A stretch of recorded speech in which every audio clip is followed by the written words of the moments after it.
umaga po sa bawat isa. Tayo po ay nagpapasalamat sa Diyos sa patuloy niyang niyaya sa ating sustento. Kung inyo pong napapansin, ay naka-face shield si Brother Paul. At yan po ay bilang pagtalima po natin sa binigay na kautusan ng ating pong punong bayan. At yun po ay pag-required not just of face mask but also of face shield. So, I would like to encourage under the mandate ng salita ng Diyos, tayo bilang mga Kristiyano, maaaring hindi ganun kakomportable, pero ito po ay utos sa atin ng Panginoon na sumunod sa mga otoridad at kung hindi naman ito kontra.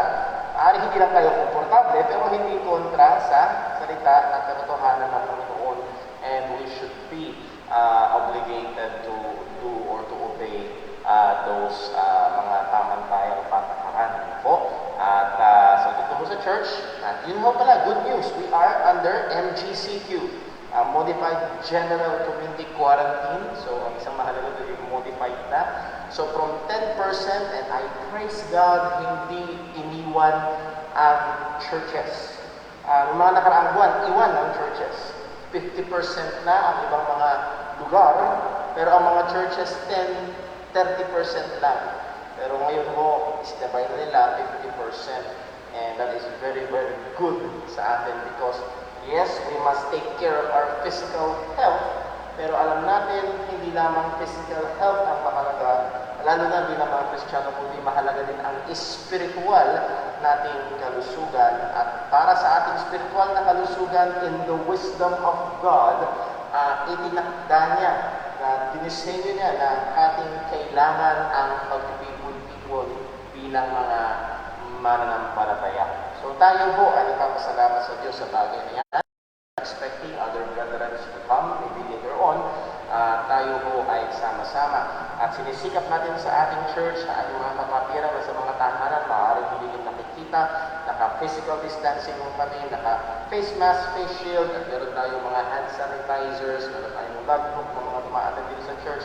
We have set box fans sa mga bintana ng ating bahay-sambahan para talaga ang hangin ay tuloy-tuloy na umiikot at napapalitan para po iwas. Again, yan yung mga bagay na yan ay tinakda ng gobyerno para po makaiwas lalo tayo sa pagkalat ng COVID-19.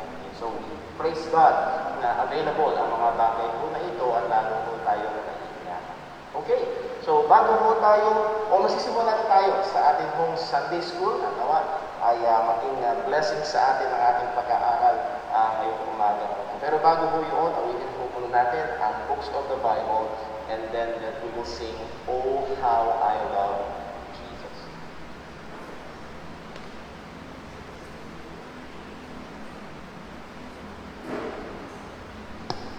Kahit po awitin po natin ang books of the Bible.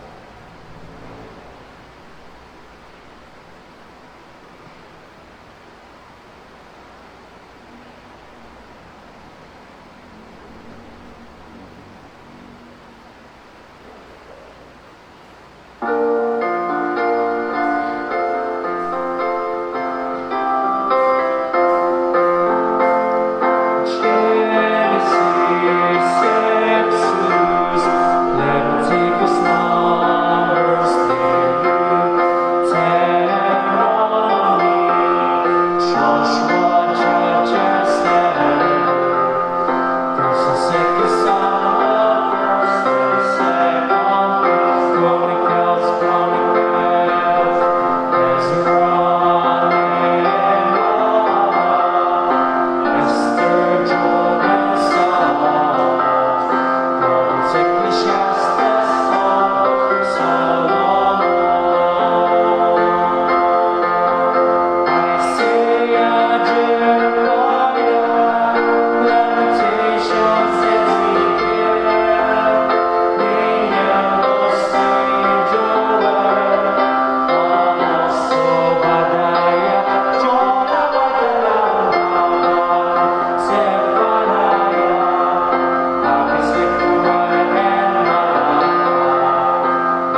tayo po'y magsing lahat. Awitin po natin, Oh, how I love Jesus.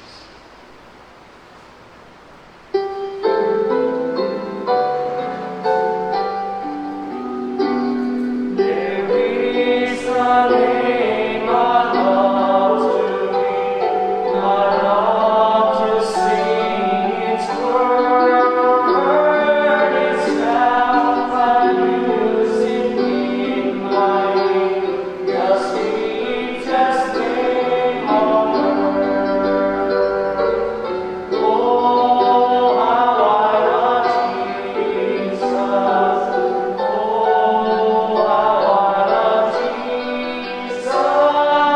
Oh, how I love Jesus. Because He first loved me. It tells me of a Savior's love who died to set me free. It tells me of His precious blood, the sinner's perfect plea. Oh, how I love Jesus. Oh, how I love Jesus. Oh, how I love Jesus. Because He first loved me. It tells me what my plan in store for every day. And though I tread on hearts and land in sunshine all the way. Oh, how I love Jesus. Oh, how I love Jesus. Oh, how I love Jesus. Because He first loved me.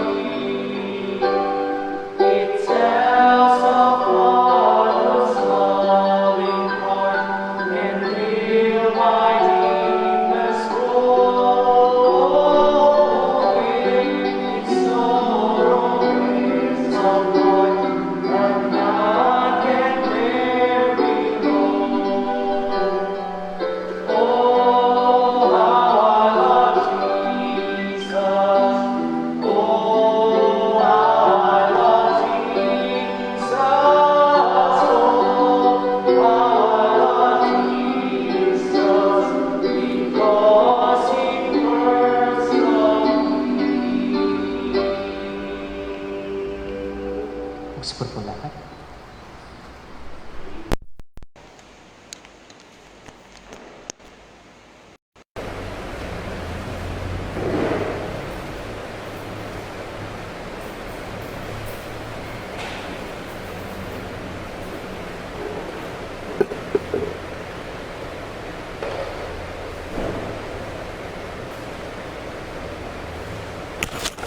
Ayan.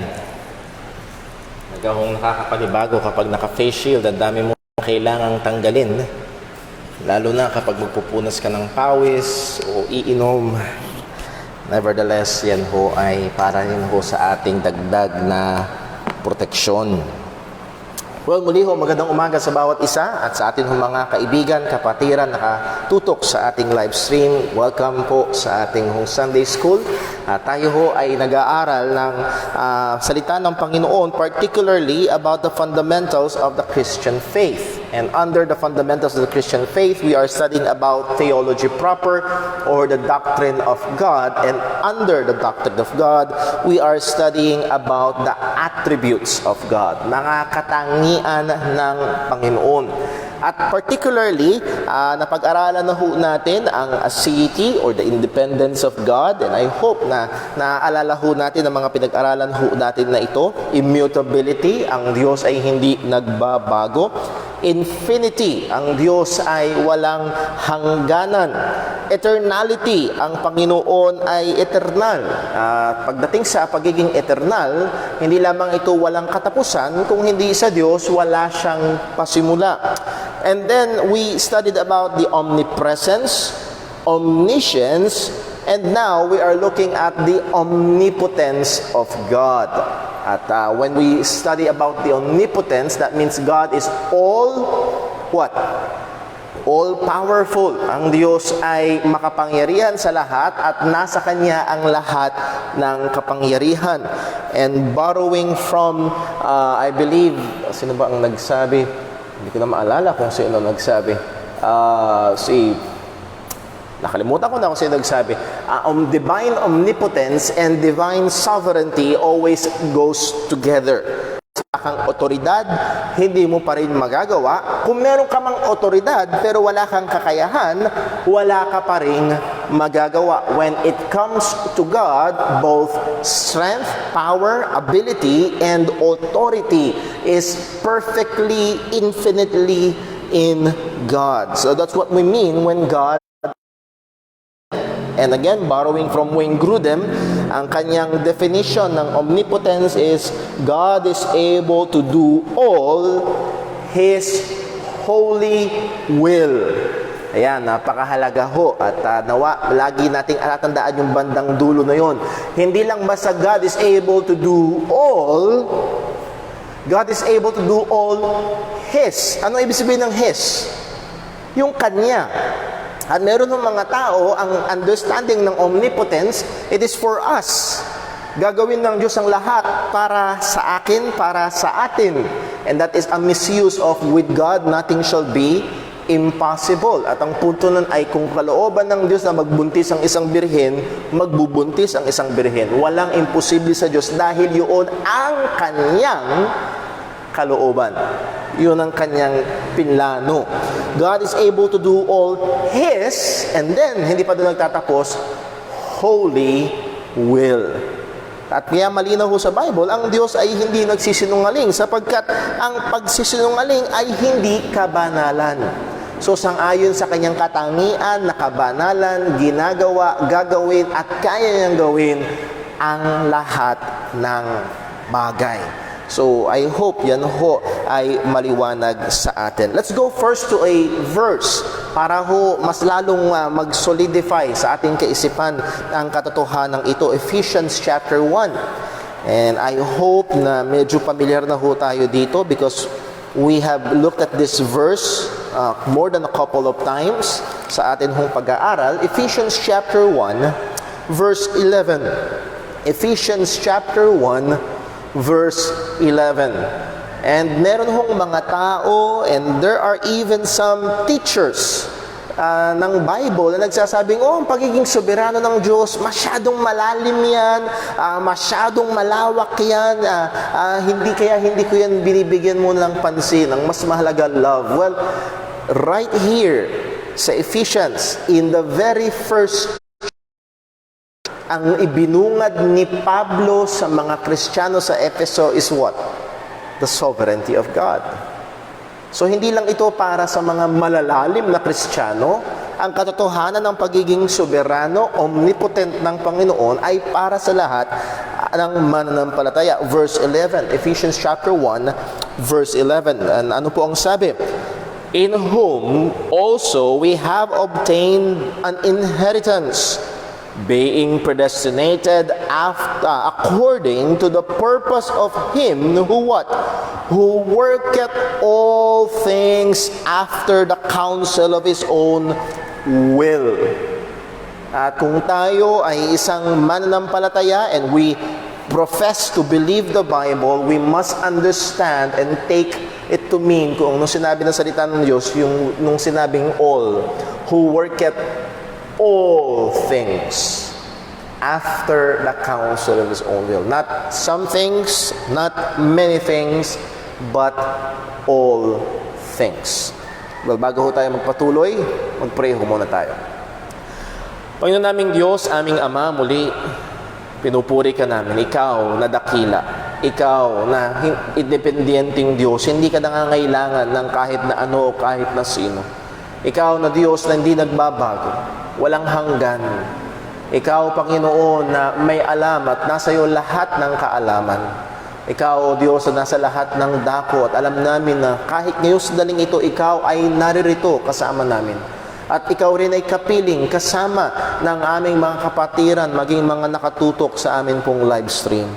Lord, thank you po sa mga katotohanan ito. At ngayon po sa aming pag-aaral ng pagiging soberano, pagiging makapangyarihan mo, Panginoon, tulungan mo kami. Dahil liban na ikaw ang magbukas, natiling walang kabuluhan ng mga bagay na ito. Liban na ikaw ang magturo sa amin, itong mga kaalaman na ito ay mawawalang kabuluhan. O Panginoon, gamitin mo po ang iyong salita, matalim at makapangyarihan at buhay. Patuloy kaming hubugin sa wangis ni Kristo. Nawa, patuloy kang mawalhati sa aming pag-aaral. Lahat ng ito, O Diyos, ay hinihiling namin sa iyo sa pangalan ng aming Panginoong Jesus. Amen. Okay, so we look at Ephesians 1 verse 11 na nakita natin, He worketh all things after the counsel of His own will. And when we say all things, ano ang nasa ilalim ng lahat ng bagay na yun? Lahat. At tingnan natin sa Biblia, God is sovereign or omnipotent over nature. Sa kalikasan, omnipotent ang Panginoon. And again, paulit-ulit natin sinasabi, it's not Mother Nature, it's our Father God who is in control. Yung normal na takbo ng nature, lahat ng yan ay hawak ng Panginoon. Psalm 148 verse 8, we also saw na kahit yung mga tinatawag na natural disasters, ang sabi, fire and hail, snow and vapor, stormy wind, fulfilling His word. Ano ho? Madalas ko nga akong ginagamit na halimbawa dito ay yung Super Typhoon Yolanda. Ano kaya yun? Hindi lang napigilan ng Diyos? Nagkamali kaya siya? Sumobra ang lakas? Napasobra ang hangin na nilagay niya o napasobra yung tubig sa bagyong Ondoy. Oh no, God is omnipotent and sovereign over all these things. He is also sovereign over all spiritual beings and even over man. At sa iba't ibang mga bagay, at sabi nga ng salita ng Diyos, kahit doon sa maliliit na mga bagay, ang sabi ng Book of Proverbs, the lot is cast and the whole disposing of it is of the Lord. Kahit yung mga bagay na ang tawag ng tao, tsansa, tsamba, lahat ng ito ay nangyayari sa sangayon sa soberanong kapangyarihan ng ating Diyos. Daniel chapter 4 verse 35 is a very important verse na kung saan malinaw na sinabi na He doeth according to His will in the army of heaven, that is spiritual beings, and among the inhabitants of the earth, that is human beings, and all the creatures in the world. If we want example, yun mismong isda na hinanda ng Panginoon at the perfect moment, at the perfect time para kainin si Jonah. Hindi yun aksidente lang. Lahat ng yun. Nung namamangka ang mga apostol, wala silang mahuli buong gabi. Sabi ni Jesus, itapon niyo yung lambat sa kabila. Ano yun? Nagkataon lang na tsambahan? Mas mahusay lang ba sa pangingisda si Jesus? No. All of those, even the fishes in the sea, the birds in the air. Sabi ng salita, kahit ang ibon ay hindi babagsak nang wala sa kaalaman o kapahintulutan ng ating Panginoon. So all of this are under the sovereign hand of God. Sa book of Job, makikita natin when we say spiritual beings, not just the heavenly angels, but even the devil himself. Wala siyang kayang gawin liban na pahintulutan siya ng ating Panginoon. So narito ang maliwanag na pagiging soberano ng ating Diyos. And last Sunday, what we started to deal with is the problem of evil, or what theologians call theodicy. Ang theodicy is the justification of God in relation to the existence of evil. paano natin masasabi, paano natin makiklaim pa rin na ang Diyos ay soberano, na ang Diyos ay matuwid, sa kabila ng maraming mga kasamaan ang nangyayari sa ating paligid. Just a quick review, ito ho ang logic ng mga tao at ginagamit para seemingly to disprove the existence of God. Una, God is all-powerful. Pangalawa, God is perfectly good. Pangatlo, if God is perfectly good and perfectly powerful, there should be no evil. Kasi kung ang Diyos ay makapangyarihan, kaya niyang pigilan. Kung ang Diyos ay mabuti, pipigilan niya. So pipigilan niya, kaya niya. Pero ang sabi ho dito, but there is evil. And there is much evil. Therefore, there is no God. Dahil kung ang Diyos ay mabuti at ang Diyos ay makapangyarihan at ang Diyos na mabuti at makapangyarihan ay pipigilan ang kasamaan, merong kasamaan. Di walang Diyos. Yun yung argumento ng kanilang lohika. Nevertheless, ang bagay ho na ito ay hindi nagpapatunay na walang Diyos. Actually, if we remember last Sunday, we looked at the fact that the existence of evil points to the fact that there is good. Nakuha ho natin? Pag sinabi mong masama yan, ibig sabihin, there is a standard that we can judge that there is good. If there is evil, then there is good. At the argument is this, kung merong mabuti at merong masama, kung sinasabi mo merong masama, therefore merong mabuti. Kung merong mabuti at merong masama, therefore merong basihan ng mabuti at masama. At kung merong basihan ng mabuti at masama, ito yung tanong, saan galing yun? Nag-evolve lang ba? Actually, kung susundin natin ang law of evolution, the survival of the fittest, ang pagpatay ay hindi masama. Dahil papatayin ng malakas yung mahina. Pero alam natin na ito ay masama. And the only explanation na napaka-acceptable is God wrote His law in the hearts of man. There is a moral law giver. Merong Diyos na lumikha sa atin sa ngayon sa kanyang wangis at inilagay niya ang kanyang batas sa ating mga puso. That's why ang tao kahit nasa gubat, alam niya na may mabuti at masama. Alam niya. Well, yung iba ho ay gumawa ng mga kasagutan na hindi ho lalapat sa salita ng Diyos. And we looked at it last time. Una, ang ibang mga tao ay nagsabing, well, may Diyos, pero hindi siya perpekto. Or, hindi pa siya perpekto. Ano ibig sabihin ng hindi pa? Kanina lang ho, dito namin ni Brother Arnold, tong building sa kabila. Malapit nang matapos, pero Arnold, hindi pa tapos. Ano ibig sabihin? Anong tawag doon? Alam ko ho, naka-face shield, naka-mask, medyo mahina. Pero red ko yung sumagot. Proseso. Patungo pa lang doon.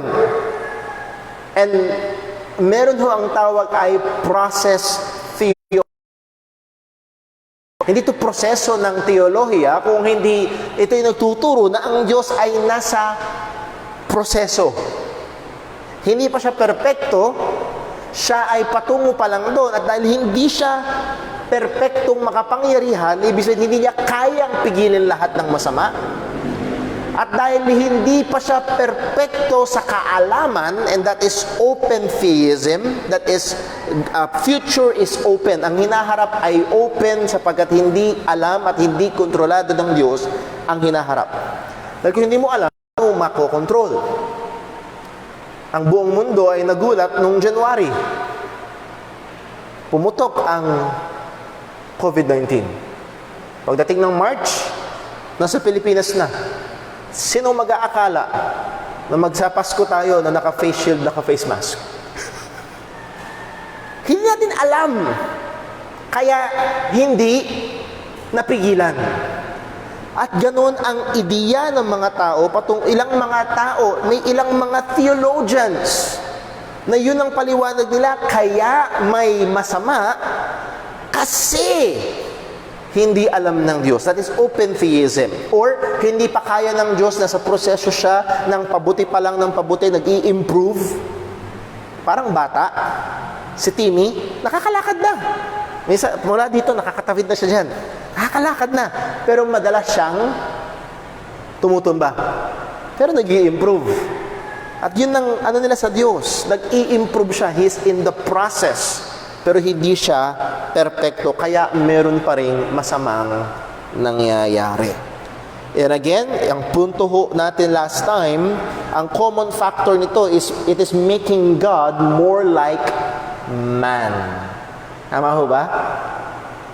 Itinutulad ng tao ang Diyos sa tao. Ang tao ay nag-i-improve. Ang tao hindi alam ang hinaharap.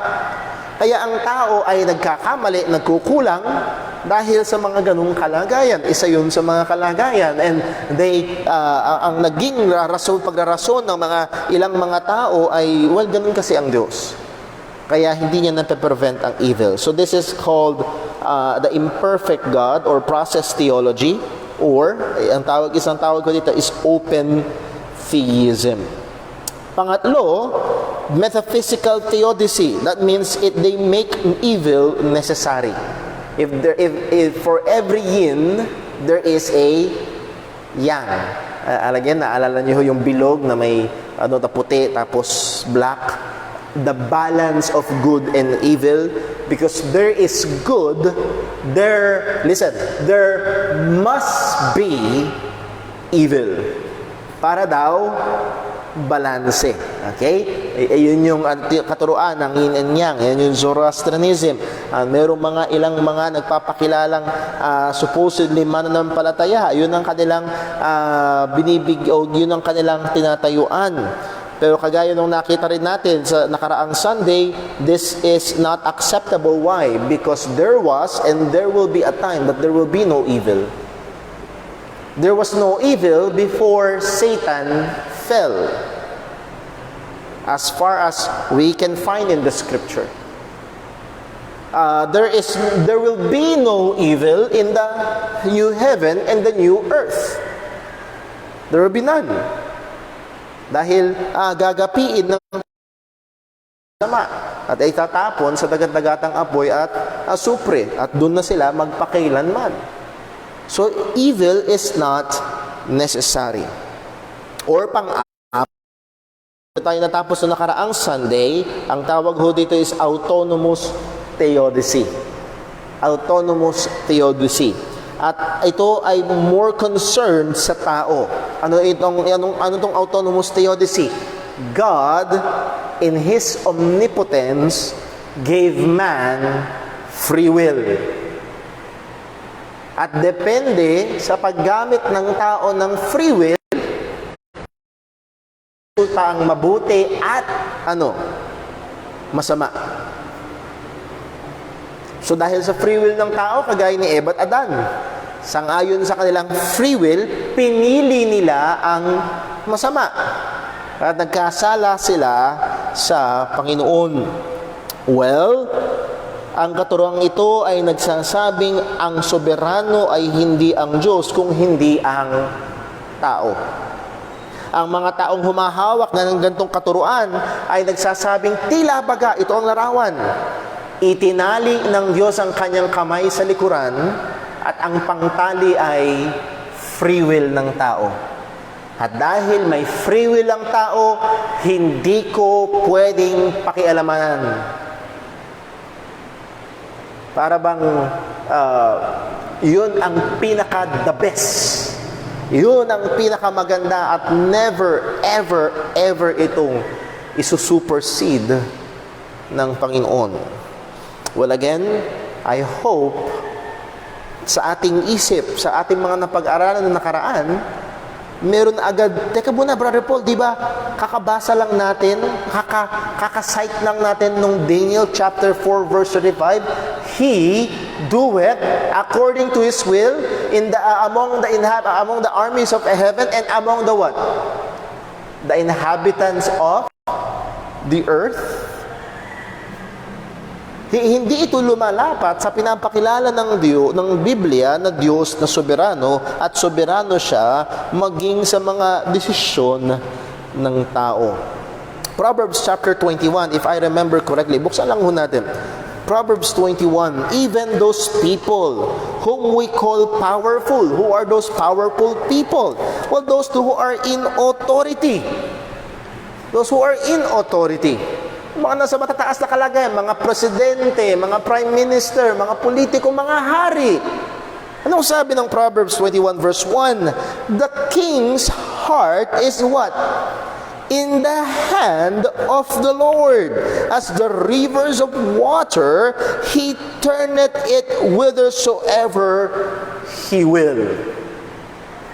Naalala ko, isa sa mga magagandang nakita kong larawan ay yung Amazon River. So, nakakita ng larawan ng Amazon River? Yung eagle's eye view. Akala mo ahas na pagewang-gewang yung Amazon. Napakalapad na ilog na pagewang-gewang. Sino nagdisenyo nun? Ang Diyos ang nagkurba kahit ng mga ilog. At ang sabi ng salita ng Diyos, ang puso ng hari is in the hands of the Lord. God is sovereign, even over man. Maging sa kaligtasan, pabalik-balik tayo dito. Sa Acts chapter 16, nung binuksan ng Diyos ang puso ni Lydia, hindi mo na tinanong ng Diyos, o Lydia, gusto mo bang gusto?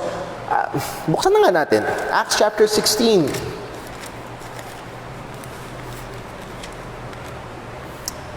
Acts chapter 16 and verse number 14. Ano po ang sabi? And a certain woman named Lydia, a seller of purple of the city of Thyatira, which worshiped God, heard us. Anong sabi? Whose heart the Lord, what? Opened.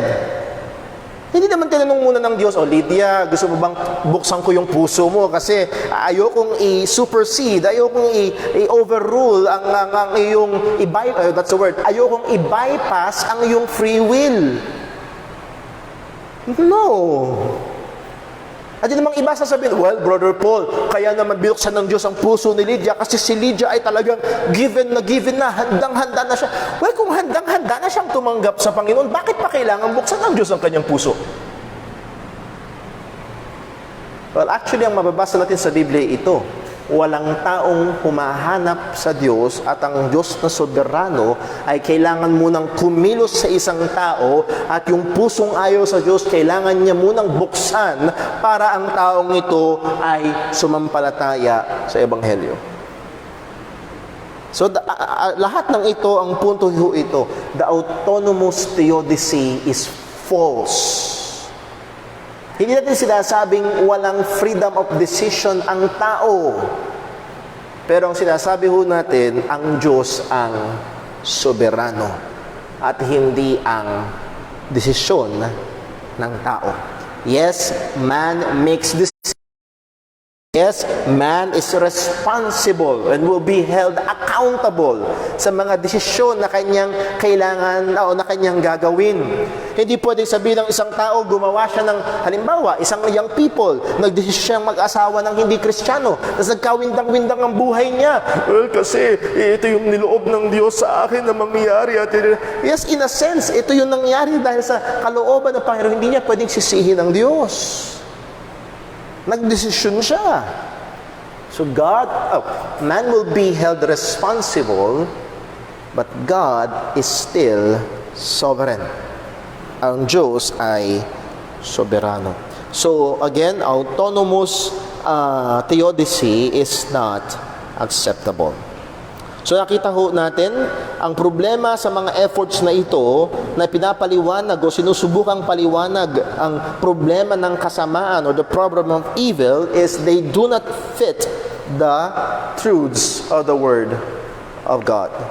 Hindi ito lumalapat. Ang Diyos ay perpekto, hindi siya nasa proseso. Ang Diyos ay omniscient, alam niya ang lahat ng bagay. Ang masama ay hindi present nung simula at mawawala sa bandang huli. It's not necessary. And God is sovereign and not man. So these explanations does not fit the revelation of the Word of God. So anong gagawin ho natin? How can we explain the existence of evil? Again, we go to the Word of God. So number one, last time, pinag-aralan ho natin, God is sovereign. God is sovereign. Maliwanag ho yan. Pinagkakaulitan natin, pinagdidiinan ho natin, ang Diyos ay soberano. Hindi natin babalikan ho yun. I hope malinaw. And then, pangalawang katotohanan, hindi lamang ho sa karanasan, kung hindi totoo sa salita ng Panginoon, evil exists. Merong kasamaan. It does not help na itanggin natin ang kasamaan. Meron talagang kasamaan. It's not a mere idea or a mere imagination of man. Real evil really exists. At sabi nga ho natin last time, ang existence ng evil ay hindi nagdi-disprove na merong Diyos. Actually, nagtuturo pa ito na merong basihan. At ang nagbigay ng basihan ay walang iba kung hindi ang Panginoon. So there is much evil. Even those who deny the existence of God admits that there is evil. And there are different kinds of evil. Merong iba't ibang uri ng kasamaan. Nasabi na ho natin yung mga tinatawag nating natural disasters. We can call this natural evil. This is impersonal, external, physical, and temporal. Okay? Ito ay impersonal. Pwede bang sabihin na, ikaw kasi bagyo ka, ang sama-sama ng loob mo. No. Wala siyang, hindi impersonal ang bagyo, impersonal ang lindol. External, ito ay nasa labas natin.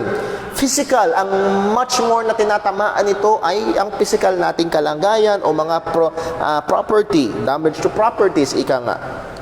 And temporal, panamandalian, ang mga natural evil. Kasama dito ang mga disasters, natural catastrophes, kasama dito maging ang masamang panahon, o maging ang maliit na virus na hindi nakikita. Okay? This can be called natural evil. Yes, alam natin na merong iba't ibang tawag dito, conspiracy dyan sa paligid na daw ito? Man-made daw ang corona. Again, madaming mga taong malilikot masyado ang isip. At ang punto ay ito, in the history of man, the bubonic plague na milyon-milyon ang pinatay a few hundred years ago. These are natural evils. Wala hong aspeto ng buhay na hindi natatamaan ng physical corruption. Even the process of aging. Ano aging? Pagtanda ba? Dati maskulado, dati matipuno, ngayon masakit na lahat. Masakit ang kasukasuan, masakit ang tuhod, nagkakaroon ng karamdaman ng tao. At alam ho natin na ito ay this so-called natural evil is still has its roots in sin. Buksan natin muli sa Romans chapter 8. Romans chapter 8 verse number 22. For we know that For we know that the whole creation groaneth and travaileth. Alam yung groaneth and travaileth? Ayan ho ay madalas na ginagamit ng Bibliang lingwahe sa mga babaeng nanganganak ng natural birth. Normal birth? Hindi yun masarap na kalagayan. In pain, sa madaling salita. The whole creation is in pain. Why? Well, verse number, we know that the whole creation travaileth in pain together until now, and not only they, but what? Ano kasunod? Ano kasunod ng salita? Are, kung sasagot ho tayo, medyo lakasan niyo ho. May malaking harang na sa harapan ko, at may harang din ho sa mga harapan niyo. Ano daw? Ourselves. Sino yung ourselves? Mga tao. And particularly, ang kausap dyan ni Pablo ay mga Kristiyano sa Roma at kasama si Pablo. Yes? Whole creation, all men, even all believers. Anong gusto kong puntuhin? Ang pagiging Kristiyano ay hindi mag-e-exempt sa atin sa physical effects of sin. Nakuha niyo ho? Kristiyano naman ako, nagtatapat naman ako kay Lord, ba't naman ako nagkasakit? Well, you are not exempted. Hindi pwedeng pag umalog ang buong Luzon, yung bahay mo lang ang hindi aalog dahil Kristiyano ka. Nakuha niyo? Kasama. Pag dumaan yung bagyo, iiwasan yung kaisa-isang bahay ng Kristiyano. Yes, may mga himalang ginagawa ang Panginoon, pero natatanggal din ang bubong ng mananampalataya. Ako, hindi exempted ang Kristiyano. So, all creation and we ourselves, even we ourselves, groan within ourselves. There is that groaning, there is that pain. Doon yung pain ng araw-araw na pamumuhay, yung everyday trouble, yung pain ng physical, yung kahirapan na epekto ng kasalanan, waiting for the adoption to wit, the redemption of our body. At ito ho, yung isa kong madalas dinidiinan sa ating church, hindi lamang ang ating kaluluwa ang tinubos ni Jesus, pati yung ating katawan, kasi ang niligtas ni Jesus ay hindi lamang yung kaluluwa mo kung hindi ikaw. That includes your body. And we're looking forward to a resurrection with our glorified body. And that yung sinasabi ho ni Apostol Pablo dito. Nevertheless, ang punto ho natin ay there is natural evil. Whole creation, even our physical body, is affected by sin. Then pangalawa, there is moral evil. There is moral evil. Moral evil is, kung yung natural evil is impersonal, moral evil is personal. Merong intensyon, merong nag-isip, merong nagsadya. Moral evil is personal and it is inside us, and it is spiritual in nature. It is wickedness, it is sin, it is transgression against the law of God. 1 John 3:4, for sin is the transgression of the law. Maliwanag ho ang salita ng Panginoon. Moral evil dominates human life. Maliwanag ang salita. Alam niyo ho, ang nakakapagtaka hindi bakit may masama. Ang nakakapagtaka hindi bakit may mga taong kagaya ni Hitler o ni Pol Pot, kung may alam tayo sa history. Ang nakakapagtaka ay bakit may mga taong nakakakitaan natin ng kabutihan. That is nothing but the grace, the restraining grace of God sa kasalanan ng tao. How did the Bible describe men? Romans 3 verse 10, as it is written, there is what? None righteous, no, not one. Verse 11, there is none that understandeth, there is none that seeketh after God. Walang matuwid, wala kahit isa, walang nakakaunawa, walang humahanap sa Diyos. That is all men. It's kahit edukado pa, kahit hindi nakapag-aral, nasa syudad, nasa bundok, all are sinners. Buksan nga natin sa Genesis chapter 6. And in no way, shape, or form na nagsasabi ang Biblia na nagbago na ang tao mula noon. Okay? Genesis chapter 6 verse 5. This is before the flood. Bago gunawin ng Diyos ang mundo sa pamamagitan ng baha o ng dilubyo ng baha nung panahon ni Noe. Anong sabi ng Genesis chapter 6 verse 5? And God saw that the wickedness of man was great in the earth, and that what? Every imagination of the thoughts of his heart was only evil continually.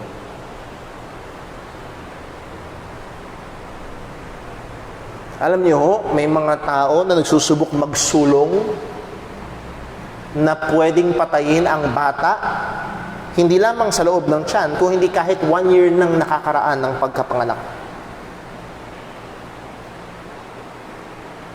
Magiging si Timmy, 10 months old,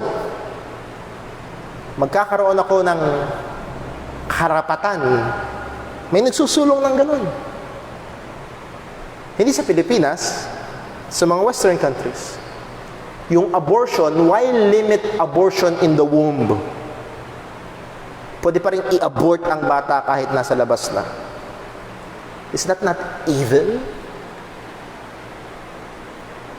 They try to make it sound like karapatan ng babae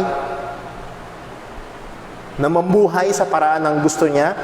Kasi kung may bata, may obligasyon siyang alagaan. Natatali siya sa obligasyon na yun. Well, hindi. Dapat may kalayaan ang babae. Patayin ang bata. Is that not evil? And again, ang daming kasamaan na sumasagana sa mundo. And again, those are just one example at napakarami pa. Immorality everywhere. Ang sabi ng salita ng Diyos, ang dominado ng ang mundong ito ng kasamaan. It affects every person and it affects every relationship in every dimension. Lahat ng tao apektado nito.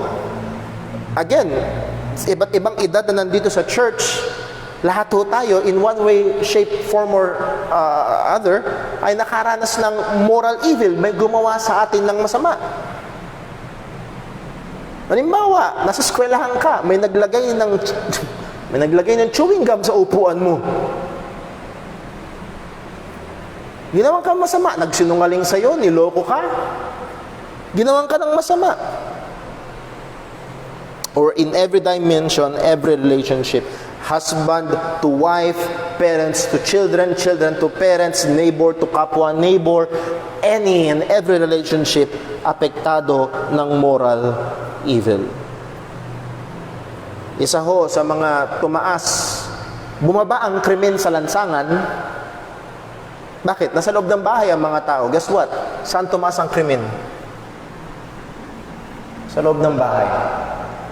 Alam niyo, ngayong panahon ng home quarantine, mas maraming mga bata ang ni-rape ng sariling magulang, mas maraming asawang babae ang pinabuso ng asawang lalaki.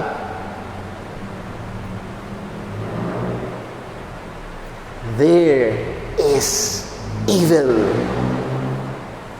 At kung meron hong napakatitinding mga kasamaan na talagang sumusugat sa puso at buhay at kaisipan ng mga tao, ay isa itong moral evil.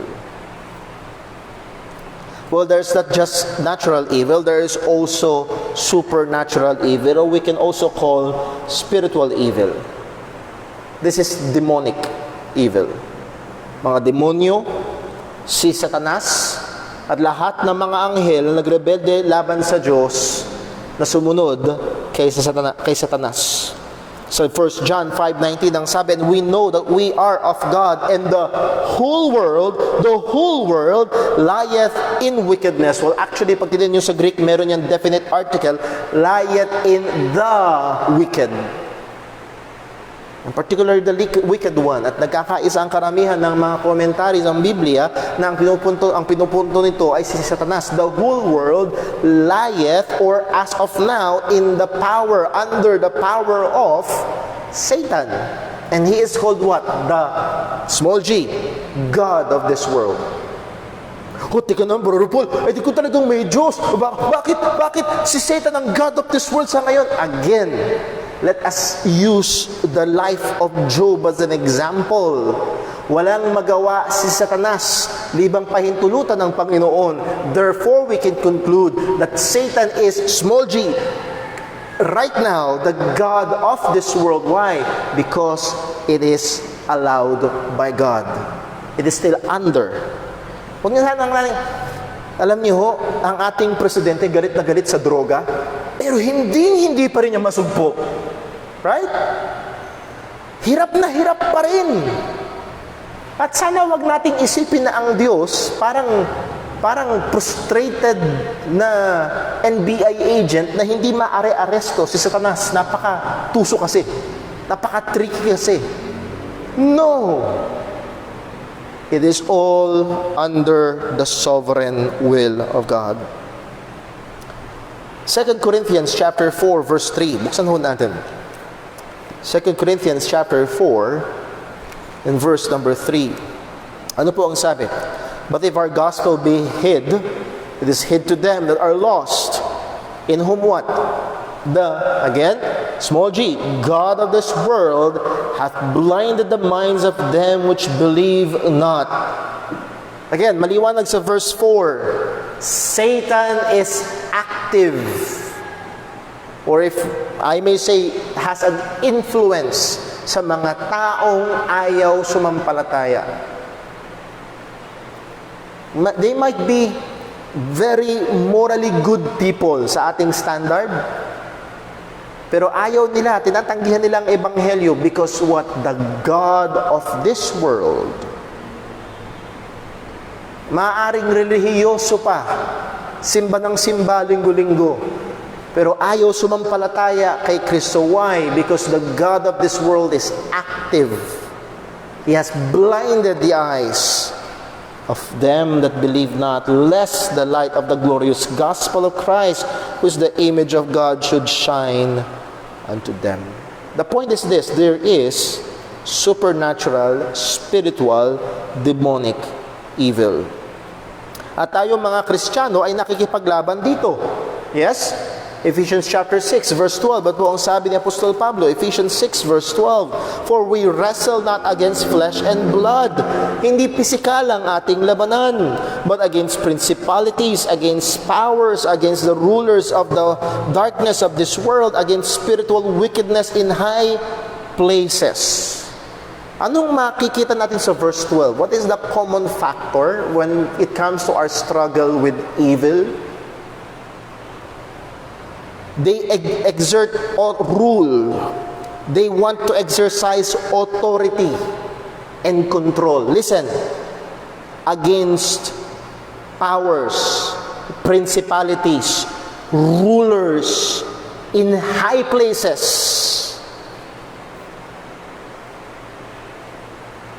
Ang kilos ng dyablo, madalas ang alam lang nating kilos ng dyablo, yung inaalihan ng masamang espiritu. Diyos sa Satanas. No. They want to be in control. Powers, influence, authority. Doon lumalaganap. Nakikita. So nahandoon ang ating labanan. Now, paano tayo lalaban? Magduwelga tayo? Well, no. Ang sabi ng 2 Corinthians 10:4, for the weapons of our warfare are not carnal, that is not physical, but mighty through God to the pulling down of strongholds. Ang ating sandata ay hindi physical. Ang ating sandata ay mighty, hindi dahil sa ating kaalaman o kapangyarihan, kung hindi ito'y makapangyarihan dahil o sa pamamagitan ng Diyos, at ito'y sapat para i-pull down, para wasakin yung strongholds. Yung strongholds dyan, parang forts. Alam niyo yung forts, F-O-R-T, parang Fort Santiago, mga defense lines. Mighty, pulling down of strongholds. Paano ito? Casting down imaginations. And that word imagination, hindi yun yung mahilig gawin ng mga young people ngayong quarantine dahil wala silang magawa. Nag-iimahe na kung ano-anong mga bagay, kundi that imagination means reasoning, thoughts, arguments, mga ideas. At alam niyo, saan mas nakikita ang kilos ng dyablo? Hindi dun sa sinasanibad ng masamang spirito, kung hindi sa mga kaisipan na pinapakain sa mga tao. Minsan ho, kinukwento ng aking misis yung mga nababasa niyang post sa Facebook. Lalo na ng mga hindi mananampalataya na friends niya. Let me just give you an example. Anong mas kailangang unahin? Kasal? Anak? Bahay? Trabaho? Ano yun, nasa hulihan kadalasan? Kasal. Unahin mo na trabaho, unahin mo na bahay, at marami nauuna muna yung anak. Huli yung kasal. That is demonic. It might be popular, but it is demonic. At ang mga tao na papailalim sa ganung kaisipan ay gumagana sa kanila ang Diyos ng sanlibutan ito. Kailangan maging mamamatay tao para sabihin na nahandoon ng impluensya ng demonyo. Ang sabi, again, 2 Corinthians 10 verse number 4, casting down imaginations, reasoning, thoughts, arguments, and every high thing that what exalted itself against the knowledge of God. Lahat ng kontra, lahat ng taliwas sa katotohanan ng Diyos, sa katungkol sa Panginoon, that is demonic. Bakit? Sino ba ang kukontra sa Diyos? Kahit medyo tunog espiritual, kahit sa tingin ng tao mukhang maganda,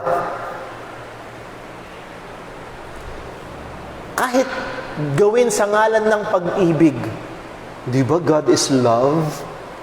Love ko siya, love niya ako. Kaya lang, pareho kayong lalaki. That is demonic. In the name of love. It exalted itself against the knowledge of God. But our weapons is mighty to God and bring into captivity every thought to the obedience of Christ. And what is that? Primarily, the gospel. The truth of the gospel. Ang ebanghelyo ng Panginoong Jesucristo, pag sumampalataya ang isang tao, ang taong ito na rebelde sa Diyos, nasa ilalim ng anak ng dyablo, siya magiging anak ng Diyos na susunod sa ating Panginoon. So that is our warfare. The point is this: there is supernatural evil. It is true. At alam niyo ho, ang mga supernatural evil na ito, hindi limitado sa mga occult groups na mga satanista. Akala ng iba dun lang, there are supernatural evils in college rooms, in universities. Merong mga professors na ang layunin, alisin ang paniniwala sa Diyos sa mga estudyanteng tinuturuan nila. That is demonic. So there are natural evil. There are moral evil. There is. And there is supernatural, spiritual, or demonic evil. So, totoong ang Diyos ay soberano. Totoong merong masama. At hindi natin maitatanggi yun. Now, hindi solusyon sa isang Kristiyano na itanggi ang alinman sa dalawang ito. Nakuha niyo ho? Dahil yung iba, dahil may masama, edi hindi soberano ang Diyos. Kung soberano ang Diyos, di walang masama. No. Ang tamang approach ay ito, parehong maliwanag sa Biblia. Hindi natin itatapon yung isa at yayakapin natin yung mas reasonable sa atin, pareho natin kailangang tanggapin. And lastly, dito tayo matatapos ngayong umaga, the truth that God is perfectly holy and righteous. God is perfectly holy and righteous. Genesis chapter 18, buksan lang ho natin sandali. Genesis chapter 18 and verse number 25. Genesis chapter 18, verse 25. Ano po ang sabi? This is the exchange between Abraham and God sa nung sinabi ng Panginoon na gugunawin niya ang Sodoma at Gomora at nakipag-bargain si Abraham sa Panginoon. At ang sabi ni Abraham sa verse number 25, "Be it far from thee to do after this manner, to slay the righteous with the wicked, and that the righteous should be as the wicked. Be it far from thee, shall not the judge of all the earth do right?" And that is a rhetorical question. Hindi ba ang hukom ng buong mundo gagawa siya ng tama? And the answer is, yes! Ang Diyos ay gagawa lagi, hahatol lagi ng tama. Never siyang gagawa. Never siyang hahatol ng anumang kamalian. The point is this: God is always righteous. God is always just. I believe sa Psalms, sabi ng salita ng Panginoon ay righteousness and justice flows from the throne of God. Sa 1 John 1:5, we know the verse. "This then is the message we have heard from him or of him, and declared unto you, that God is" what? "Light, and in him there is no darkness at all." Ang Diyos ay liwanag at walang anumang dilim sa Kanya. So maliwanag na ang Diyos ay banal, ang Diyos ay matuwid sa Kanyang pakikitungo sa tao at paghahatol. And then maliwanag din sa Biblia na ang Diyos ay hindi natutukso at hindi nanunukso. Yes? James chapter 1 verse 13. James chapter 1 and verse number 13. Ang sabi, "Let no man say when he is tempted, I am tempted of God. For God cannot be tempted with evil, neither tempted he any man." Ang Diyos ay hindi matutukso sa masama. Ibig sabihin, hindi matutukso ang Diyos na gumawa ng masama at hindi siya manunukso sa isang taong gumawa ng masama. So God is not and cannot be the source of evil. Kaya kailanman din natin pwedeng, ang Diyos kasi, nilagay kasi niya ako dito eh. Listen, sa Bible, pag sinabing kasalanan, merong dalawang puso. Una, nasumpungan ng kasalanan sa puso ni Satanas. Pangalawa, sa James chapter 1, verse number 14, basahin natin sa verse 14, ang sabi, "Every man is tempted when he is drawn away of his own lust and enticed, and when his lust has conceived, it bringeth forth sin, and sin, when it is finished, it bringeth forth death." Anong sabi? When he is tempted of his own lust. Saan galing? Sa tao. So when we look at the Bible, saan galing ang kasamaan? From the devil and from sinful man.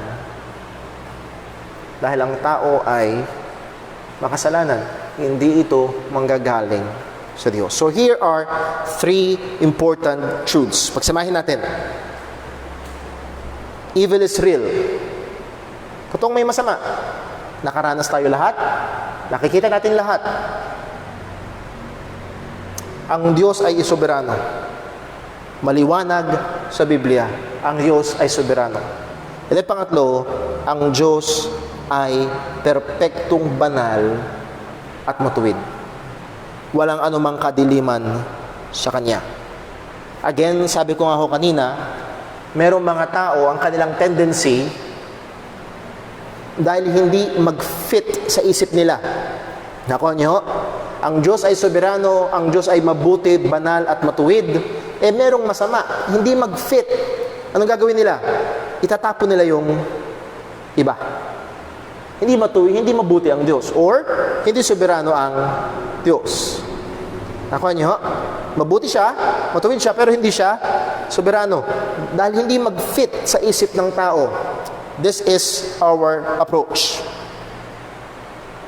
Hindi ho porket hindi mag-fit sa ating understanding ay hindi na totoo. Mag-ingat ho tayo na baka tumatayo tayong judge at ang ating understanding Hindi ang Scripture, but our understanding is over Scripture. At merong mga tao yung naging apat, yung process theology, openness theology, yung understanding nila is above Scripture. Ano man ang sabihin ng Biblia, kasi hindi maglapat sa understanding nila, they reject. And they build doctrine according to their understanding and use the Scripture. So what should be the Christian's approach? Scripture. Scripture is clear. There is evil. God is sovereign. And God is perfectly holy and righteous. Now, let me borrow the words of John MacArthur, a very good Bible teacher. Ang sabi niya, His sovereign wisdom, or God's sovereign wisdom, allows evil to exist without Himself being evil. As the final authority over all creation, God permits evil to exist, not merely with an unwilling acceptance. Evil was part of His plan and eternal decree. He has a purpose in it, and it is good, and is a good purpose. Okay, ang Diyos ay soberano. Walang mangyayari hindi sa Kanyang kapahintulutan. Ang Diyos ay mabuti, perpekto, merong masama. Itatapon natin yung pagiging soberano o itatapon natin yung pagiging mabuti? Or, ang Diyos ay soberano at mabuti, so hindi siya ang pwedeng panggalingan ng masama. Pero merong masama. At sa Kanyang pagiging soberano, pinahintulutan niya ang masama. At ito, kahit hindi natin maabot ng ating kaisipan, ay patungo pa rin sa kabutihan at sa kaluwalhatian ng Kanyang pangalan. So, evil exists, but God is still sovereign and perfectly good. Pinahintulutan niya ito at meron siyang kalooban, meron siyang plano, meron siyang disenyo, at hindi porkit hindi natin maunawaan or hindi lapat sa ating panlasa ay tatanggihan na natin o tatalikuran natin yung katotohanan. Ang basihan ng katotohanan ay hindi ang ating panlasa o ang ating lohika. Ang katotohanan ay ang salita ng Panginoon. Sa mga susunod ho na pag-aaral, we will try to end this lesson, the explanation of evil. Ang punto lang ho sa lahat ng ito ay hindi natin dapat itanggi yung mga katotohanan. Hindi yung rason natin ang basihan, kundi yung sinasabi ng salita ng Diyos. Not just sola totality of Scripture and the witness, ang patotoo ng kabuuan ng kasulatan. Ang Diyos ay soberano, ang Diyos ay perpektong mabuti, pero totoong meron kasamaan. At hindi dapat itanggi ang isa sa mga ito. Okay po ba? So kung may tanong, pwede nyo i-forward sa akin, sa ating mga kapatiran na sa bahay, pwede nyo i-message sa akin, masusubukan nating sagutin po yan. Let's pray. Panginoon naming Diyos, aming Ama sa langit, thank you po. Thank you sa iyong salita na aming basihan. O Panginoon, ipaalala mo. Paalala mo sa amin ang katotohanan na sinabi mo, kung gaano kataas ang langit sa lupa, ganun din naman ang layo ng iyong karunungan at ng iyong kaparaanan sa amin. At Panginoon, sa mga panahon, pagkakataon na hindi namin maipaliwanag ang mga bagay-bagay, tulungan mo kami na bumalik, tumungtong, magpailalim sa katotohanan mo. Ingatan mo kami na hindi kami ang maging soberano. Ingatan mo kami na hindi ang aming eksplanasyon o lohika ang maging basihan, kung hindi panatilihin mo kaming nakaasa sa iyong katotohanan, sa iyong salita. At nawa, O Diyos, sa gitna ng kasamaan ng mundong ito, ingatan mo kami na patuloy na lumakad sang-ayon sa iyong kalooban. Muli, ano man ang mangyari sa amin, alam namin na meron kaming pag-asang hinihintay. Ngayon man na nandoon ang kasamaan, ngayon man na nararanasan namin ang maraming kapighatian sa aming paligid at sa aming mga sarili, we wait for the redemption of our body. At ito ang kay Kristo. Maraming salamat po, O Diyos. Ingatan mo kami at pagpalain maging sa pagpapatuloy ng aming gawain ngayong umagang ito. Lahat ng ito'y dalangin namin sa pangalan ng aming Panginoong Heso Kristo. Amen. God bless po. 15-minute break po tayo. Alas 10 po magsisimula ang ating live stream ng ating worship service. God bless po.